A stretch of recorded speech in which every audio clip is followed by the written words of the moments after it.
പ്രശ്നങ്ങളുടെ പരിഹാര കോടതി. പണ്ട് പണ്ട് പണ്ട് പണ്ട്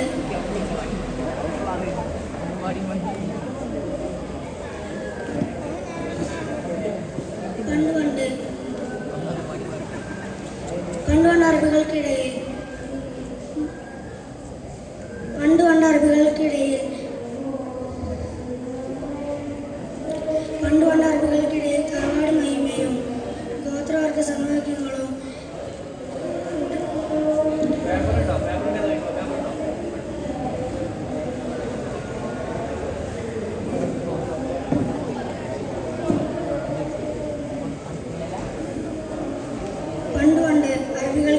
താൻ പൊരിമയും തറവാട് മഹിമയും ഗോത്രവർഗ സമവാക്യങ്ങളും കൊടികുത്തി വാഴുന്ന കാലം. ഞങ്ങളൊന്നും ഇവരെയും മാത്രമുള്ള ഗോത്രക്കാരെയും ഓരോരുത്തരെയും മേൽനടക്കുകയും അതിനുവേണ്ടി വാദിക്കുകയും സംഘർഷങ്ങൾക്കേറെ പതിവാകുകയും ചെയ്ത മക്കൾക്കിടയിൽ അന്നൊരു ദിവസം വലിയൊരു തർക്കം ഉടലെടുത്തു. മക്കയിലുണ്ടായ വലിയൊരു വെള്ളപ്പൊക്കം കാരണം കഅബാലയത്തിന് കേടുപാടുകൾ സംഭവിച്ചു. കഅബ പുതുക്കി പണിയാൻ മക്കക്കാർ തീരുമാനിച്ചു. അങ്ങനെ എല്ലാവരും വളരെ കൊണ്ട് കഴിയുന്ന രൂപത്തിലൊക്കെ കഅബ പുതുക്കി പണിയുന്നതിൽ പങ്കാളികളായി. ചിലർ കല്ല് ചുമക്കുന്നു, മറ്റു ചിലർ മണ്ണ് കൊണ്ടുവരുന്നു, ഒരു കൂട്ടർ ജോലിക്കാർ ഭക്ഷണം പാകം ചെയ്യുന്നു, പടവറിയുന്നവർ ഭംഗിയായി കഅബ പടുത്തുയർത്തുന്നു. അങ്ങനെ കഅബയുടെ പുനർനിർമ്മാണം അവസാന ഘട്ടത്തിലെത്തിയപ്പോഴാണ് നമ്മുടെ കഥയുടെ ക്ലൈമാക്സ് വരുന്നത്. കഅബയിലെ നേരത്തെ ഉണ്ടായിരുന്ന സ്വർഗീയ കല്ലായ ഹജറുൽ അസ്വദ് അതിന്റെ യഥാർത്ഥ സ്ഥാനത്തിൽ ആര് സ്ഥാപിക്കും? അവർക്കിടയിൽ തർക്കമുണ്ടായി.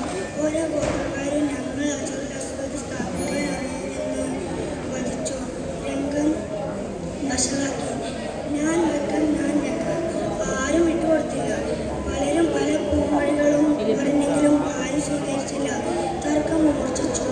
ഒരു സംഘർഷത്തിലേക്ക് വഴിമാറുന്ന ഘട്ടം വന്നപ്പോൾ കൂട്ടത്തിലുള്ള മുതിർന്ന ഒരാൾ ഒരു അഭിപ്രായം മുന്നോട്ട് വെച്ചു.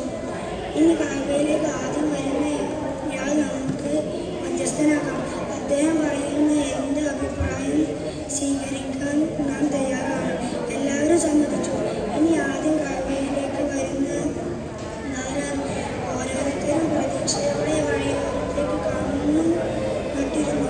കുറച്ചു സമയത്തിനകം അതാ ഒരു ചുറുചുറുക്കുള്ള ഒരു ചെറുപ്പക്കാരൻ കടന്നു വരുന്നു. ആരാണത്? എല്ലാവരും ആകാംക്ഷയോടെ വരുന്നയാളെ നോക്കി നിന്നു.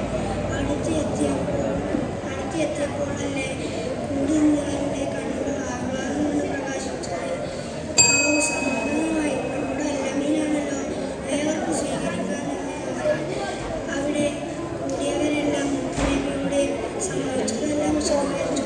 എല്ലാം ക്ഷമയോടെ കേട്ടതിനു ശേഷം തങ്ങളൊരു വിരിപ്പ് കൊണ്ടുവരാൻ നിർദ്ദേശിച്ചു.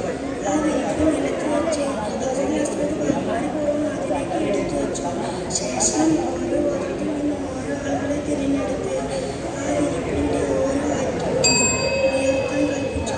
മുഴുവൻ ആളുകളും പൊടിപൊക്കി ഹജറുൽ അസ്വദ് മുത്തനബിയുടെ തൃക്കരങ്ങൾക്കുമേൽ അതിന്റെ യഥാർത്ഥ സ്ഥാനത്ത് സ്ഥാപിക്കുകയും എല്ലാവർക്കും സന്തോഷം നൽകുകയും ചെയ്തു. നോക്കൂ കൂട്ടുകാരെ, കേട്ടുകഴിഞ്ഞു കിടന്ന ഇത്രയും വലിയ തർക്കം ഇത്ര നിസ്സാരമായി തങ്ങൾ പരിഹരിച്ചത്. എന്ത് കുറഞ്ഞ പ്രശ്നങ്ങളാണ് പരിഹാരം